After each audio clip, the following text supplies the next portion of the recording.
Thank you, Mr. President. I rise today, Mr. President, to talk about the challenges facing the cattle ranchers in my state and across the country. Challenges not just to their day-to-day operations, but to their very livelihoods. And I rise today to talk about what we can do about it. And I have a simple message. We can take action today that will work, and we can take action that will make a difference, and we should take it now.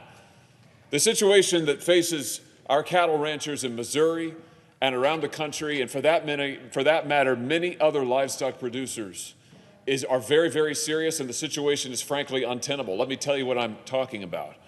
Just in the last year, the cost to consumers for beef has increased by double digits.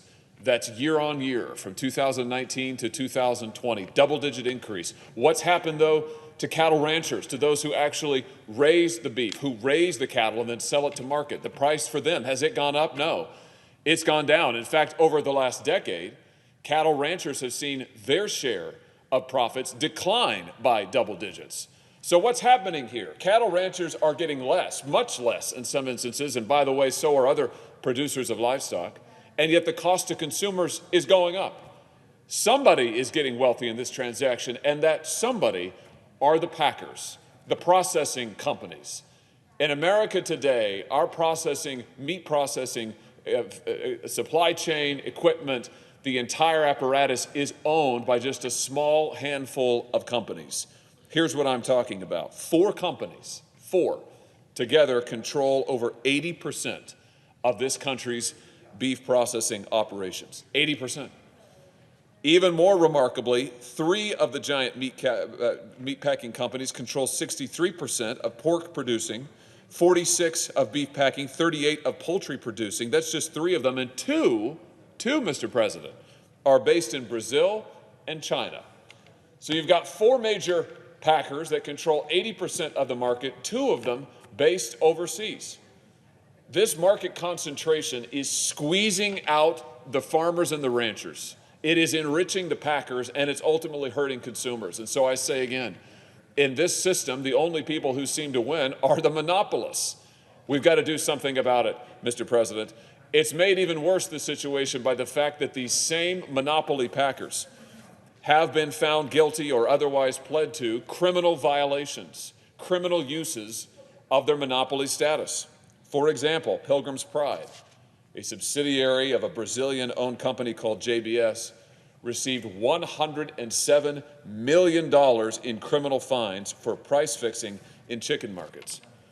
JBS separately paid out at least 3 multi-million-dollar settlements over the past year, while Smithfield, which is owned by China, has paid $83 million to settle pork price fixing allegations. So here we have these monopoly companies, 2 of them foreign-owned, that are controlling the meat processing industry, controlling the entire supply chain, squeezing American farmers and ranchers, raising prices on consumers, and committing criminal violations while they do it. Now, many have called, including me, for antitrust investigations. Some have called, including me, for antitrust prosecution.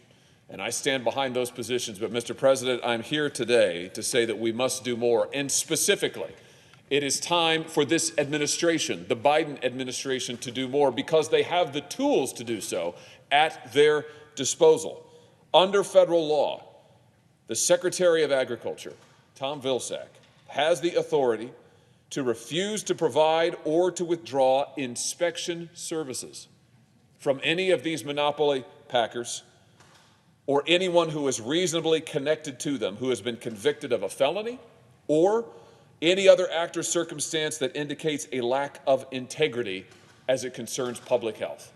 That's a broad grant of authority, Mr. President.